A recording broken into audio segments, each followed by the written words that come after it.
आप देख रहे हैं लेटेस्ट कानपुर न्यूज। फिलखाना स्थित सेंट्रल बैंक के लॉकर से ग्राहकों के जेवर चोरी ने पुलिस प्रशासन के माथे पर पसीना ला दिया है। बैंक कर्मियों की मिलीभगत का आरोप लगाते हुए व्यापारियों और ग्राहकों ने नाराजगी जताते हुए पुलिस कमिश्नर से जल्द घटना के खुलासे और बैंक के समस्त स्टाफ को सस्पेंड करने की मांग की है। कमिश्नर ने कार्रवाई का आश्वासन दिया है। पूरा मामला फिलखाना थाना क्षेत्र का है। आपको बताते चले कि फिलखाना में सेंट्रल बैंक है, जहां पर लॉकर की भी व्यवस्था है। इस बैंक के लॉकर से रानीघाट निवासी शकुंतला पोद्दार और मंजू भाटिया समेत 3 बैंक ग्राहकों के लॉकर से करीब 2 करोड़ के आसपास सामान गायब हो गया। इस मामले की जानकारी बैंक ग्राहकों को हुई तो उनके होश उड़ गए और हंगामा करने लगे। बैंक में पुलिस अधिकारी, बैंक अधिकारी पहुंचे, कार्रवाई का आश्वासन दिया। साथ ही बैंक प्रबंधक राम प्रसाद, लॉकर इंचार्ज को सस्पेंड कर दिया। क्षेत्र के व्यापारी भी बैंक पहुंचे और नाराजगी जताते हुए हंगामा किया। उसके बाद ग्राहक और व्यापारी आज कमिश्नर आवास पहुंचे, ज्ञापन देकर मामले का खुलासा करने की मांग की। व्यापारियों ने कहा कि बैंक के समस्त स्टाफ पर कार्रवाई हो और बर्खास्त किया जाए। महिला ग्राहक रोने लगी और बेहोश होकर गिर पड़ी। उसने बताया कि उसका सब कुछ चला गया, पुश्तैनी जेवर और बेटी बहन माँ के जेवर रखे थे लॉकर। 40 साल से जेवर रख रहे हैं बैंक में। व्यापारी नेता ने कहा कि 3 दिन में खुलासा नहीं हुआ तो मुख्यमंत्री से मिलकर शिकायत करेंगे, क्योंकि बैंक के विश्वास की बात है। व्यापारी और बैंक के ग्राहक कानपुर पुलिस कमिश्नर से मिलने आए थे। उन्होंने जल्द घटना का खुलासा करने का आश्वासन दिया गया है। बैंक कर्मी की मिलीभगत सामने आ रही है। सभी से पूछताछ हो रही है और डीवीआर कब्जे में ले लिया गया है। क्राइम ब्रांच की टीम को भी खुलासे के लिए लगाया गया है।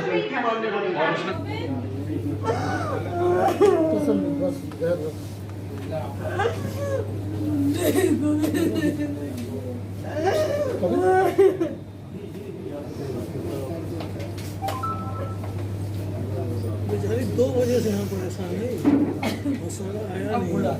हाँ, आया ही नहीं। छोड़ दो, वो भी खाली छोड़ दो। 2 पेज हमारे लिए अंदर पूरा मेरा तो पूरा काम हो गया। 2 पेज पर का है। ये एक दिन का काम ही नहीं है भाई, ये तो इत्मीनान का काम है। और उन लोगों ने जानबूझ के किया है, छेड़खानी तोड़ी नहीं हुई है। मेरे भी चांदी सिक्के जोड़ गया था। मतलब लाकर को हमारा ताला तोड़े इस तरह से। 2 पेज पड़े हैं, इसमें 1 पेज होना निकलना चाहिए अंदर 2 पेज पड़े हुए हैं। और इसमें सर देखिए रिपीट पूरी डैमेज है। अभी आपको वाली फोटोग्राफ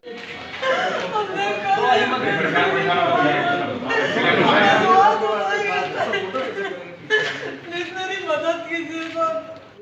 आपके लॉकर में कितने का जेवरात था, कितने कीमत का, कब से बैंक में लॉकर है आपका? हमारा तो 40 साल से है लॉकर बैंक में। कितने के जेवरात है आपके लॉकर? तो अभी तो वैल्यूएशन कम से कम 15 से ऊपर ही होगा, कम नहीं होगा। अब क्या पुलिस की कार्रवाई या बैंक की कार्रवाई से संतुष्ट हैं आप? अब देखिए क्या होता है। अब संतुष्टि जब वो लोग पकड़े जाएं तब संतुष्टि मिलेगी। ऐसे आपको कैसे क्या मिलेगी? लग रहा है कि किस तरीके से ये लॉकर से गैप किए गए? तो ये रिबिट तो टूटी हुई थी, चाबी नहीं लग रही थी। जब वहाँ कंपनी से आए थे तब उन्होंने खोला लॉकर। रिबिट तो पहले ही वो उसकी ड्रिलिंग की कटिंग वो जो गिरती है ना, वो भी लॉकर के पास गिरी पड़ी थी। तो डाउट तो हो गया था कि नहीं खुलेगा, लेकिन उन्होंने खोला, मुश्किल से उन्होंने खोला, हम लोगों से तो खुला ही नहीं। फिर वो देखा अंदर डब्बा खाली पड़ा था, खाली चांदी का थोड़ा सामान पड़ा था और हल्के हल्के जो गिफ्ट में सेट मिलते हैं ना, बिल्कुल हल्के हल्के, वो 2-3 पड़े थे। बाकी सारा सॉलिड्स, हाँ वो हमारी बेटियों का भी था, उसमें हमारा था, हमारी बेटियों का सॉलिड सारा सामान गया जो सॉलिड था। कितने लॉकर सामने आए हैं जिसे जेवरात गए? हमारे सामने तो 7 का तो आया था ना कल। हाँ, ये भैया आपको कैसे जानकारी मिली अकाउंट से पैसा गायब होने की? सर मैंने न्यूज़पेपर में देखा था तो मैं गई, तब मैंने वहाँ देखी। फिर मुझे पता चला कि मेरे लॉकर की रिपीट गिरी हुई थी। सर मैं अभी कुछ बोल नहीं। आपके लॉकर से कितने के जेवरात गए हैं? सर हमारा सब कुछ चला गया, मेरी माँ का जेवर भी, क्योंकि हम लोग माँ का पापा संग में रहते थे तो वो लोग एक्सपायर हो गए, तो उनका हमारा पुश्तैनी जेवर हमारे सब, मेरी बहन, मेरी बेटी, हम जो गिफ्ट में दिए थे सब कुछ खत्म हो गया। सब में ज़्यादा बोल विनोद जी, आज आप लोगों ने ज्ञापन दिया कमिश्नर साहब के यहाँ पर, किन मांगों को लेकर ज्ञापन दिया है, क्या मुद्दा है? देखिए, जो बैंक वाले हैं पूरी तरीके से मिली भगत, उनके बिना उनकी मिली भगत से ये काम हो ही नहीं सकता था।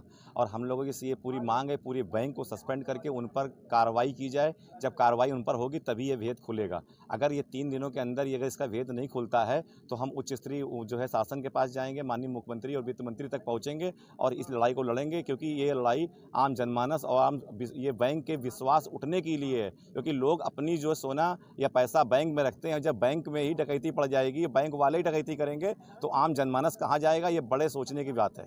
कितने लोगों का अब तक का केस सामने आया और कितने करोड़ रुपए का घोटाला होगा? लगभग ये समझिए कि अभी तक 7 जो है उसके लाकर टूटे हुए हैं और अभी लगभग बहुत सारे लोगों को जानकारी नहीं हुई है। जिनको जानकारी हो रही वो भी आज बैंक में पहुंचेंगे। हो सकता है, इस तरह से लग रहा है कि भी काफ़ी और टूटने की संभावना है। निश्चित करोड़ों की संख्या में यहाँ पर जो है लूट हुई है।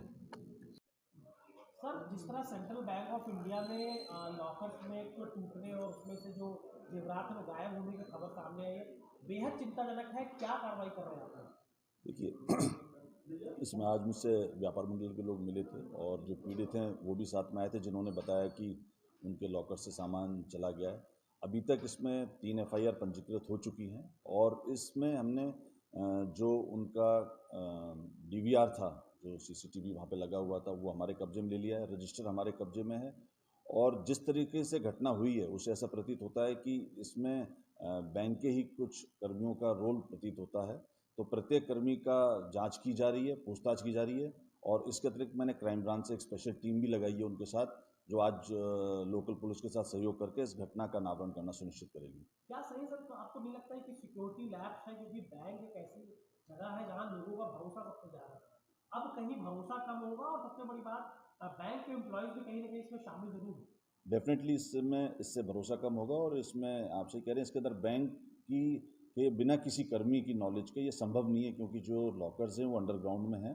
तो हम यही पहलू देख रहे हैं कि रजिस्टर के हिसाब से कौन कौन वहाँ पे नीचे गए। ऐसा भी संज्ञान में आया है कि कुछ इनऑपरेटिव लॉकर्स को बैंक के द्वारा खोला गया था, तो उसमें कौन कौन उस कमेटी के अंदर थे, कौन लोग थे, ये सारी चीज़ जाँच की जा रही है और शीघ्र ही घटना का अनावरण किया जाएगा। देखिए, उसमें काफ़ी इनमें पूछताछ की, लेकिन अभी इसका अनावरण नहीं हुआ। हम पूरी टीम लगा के इसको जल्दी इसका अनावरण करेंगे। सब्सक्राइब करें हमारे लेटेस्ट कानपुर न्यूज़ चैनल को और बेल आइकन दबाना ना भूलें।